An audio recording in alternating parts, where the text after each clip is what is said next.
children. Hope you all are safe and fine. Today's lesson is a continuation of the previous class. Shall we learn a little more on Cholas? The Cholas gifted free lands to royal officials, Brahmins, temples, and religious institutions. Land granted to Jain institutions was called Palichandam. The land gifted to Brahmins are called Brahmodaya.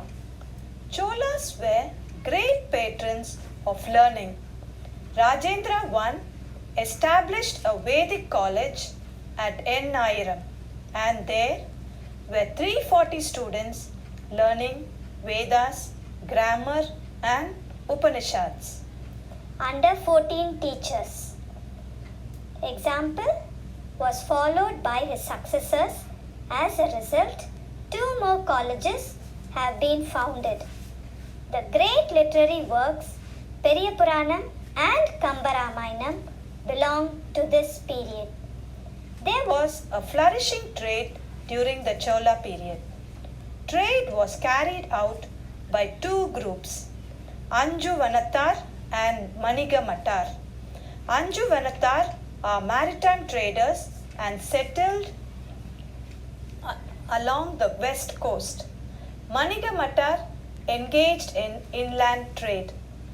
The Cholas imported tusk, corals, transparent glass and colored silk thread.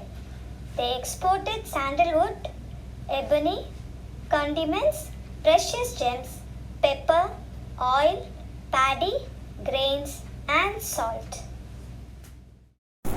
Children, now shall we learn about the Pandyas? The Pandyas were one of the 3 ancient Tamil dynasties that ruled South India. Korkai has been their early capital and port. They moved to Madurai later.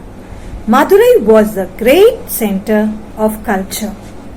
Poets and writers gathered there and contributed to the development of Tamil classics.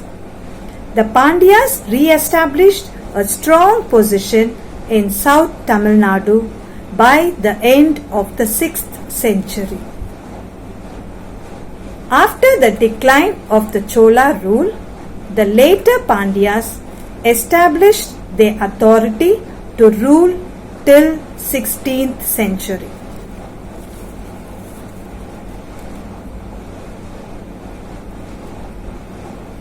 Kadunkon recovered the Pandya territory from the Kalabras.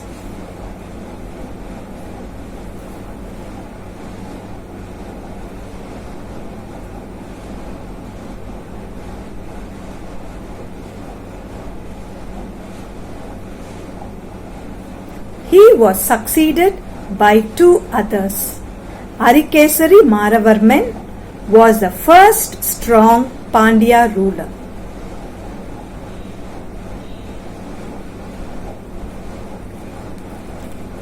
Inscriptions and copper plates praise his victory over Cheras, Cholas, Pallavas and Sinhalese.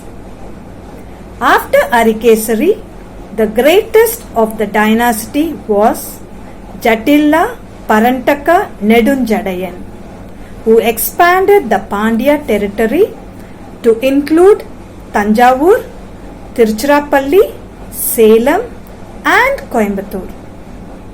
Nedunjadayan's successors were defeated by the Pallavas. Later, Parantaka won. The Chola ruler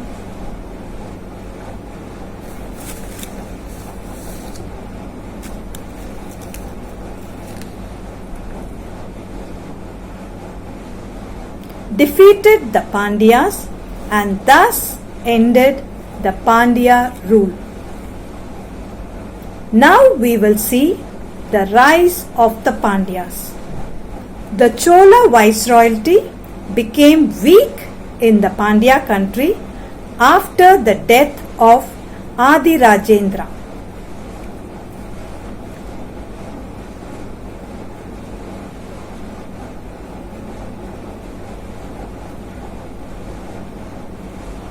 the king of the Vijayalaya line. The Pandya kingdom emerged as the only leading Tamil dynasty in the 13th century.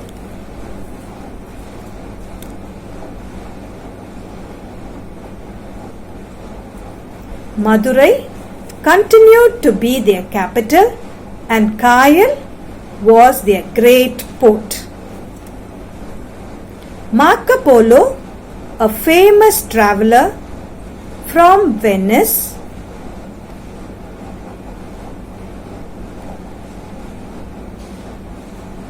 visited Kayal twice and tells us that this port town was full of ships from Arabia and China and bustling with business activities. Sadayavarman Sundara Pandian was the illustrious ruler of the second Pandya kingdom.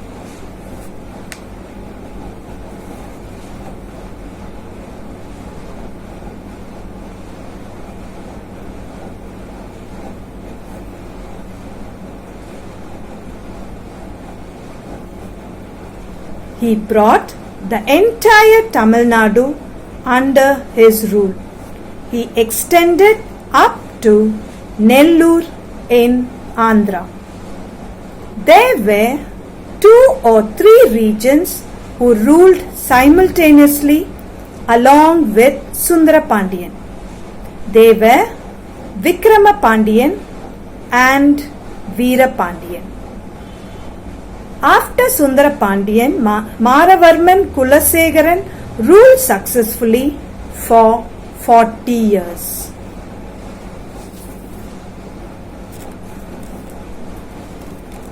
Giving the country peace and prosperity.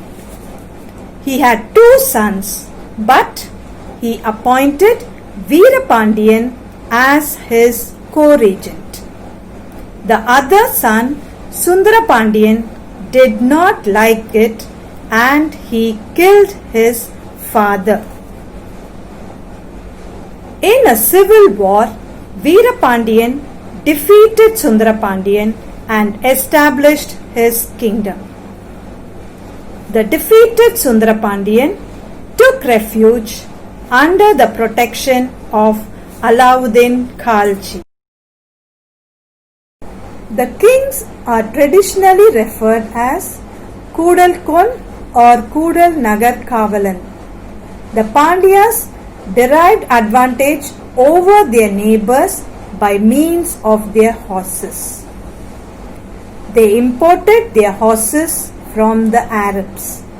A band of officials executed the king's order. The prime minister is called as Uttara Mandiri. The royal secretariat was known as Eluthu Mandapam. The titles of the military commanders were Palivelan, Parantakan Palivelan, Maran Adithan and Tennavan Tamilvel. Now shall we see about the irrigation facilities in the Pandya kingdom?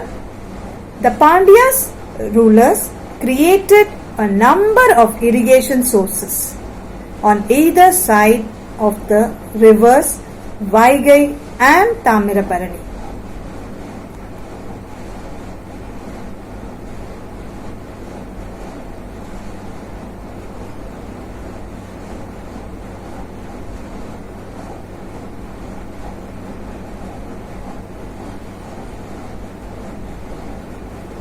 Channels leading to irrigation tanks were built.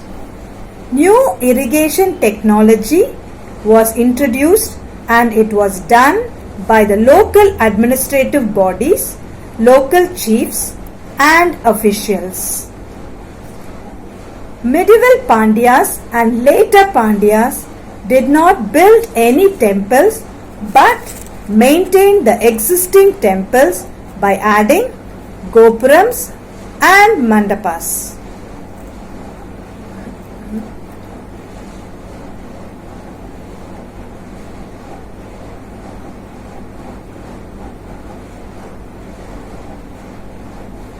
The monolithic, mega-sized ornamental pillars are the unique features of the Pandya style. Pandyas patronized the historical Meenakshi temple at Madurai and kept expanding their premises. In the 13th and the 14th centuries, horse trade became brisk. Those who were trading horses were called Kudirai Chettis. The busiest port town under the Pandyas was Kayalpatnam. Gold coins were in circulation and trade was carried through the medium of gold. That's all for today's class, children. Thank you.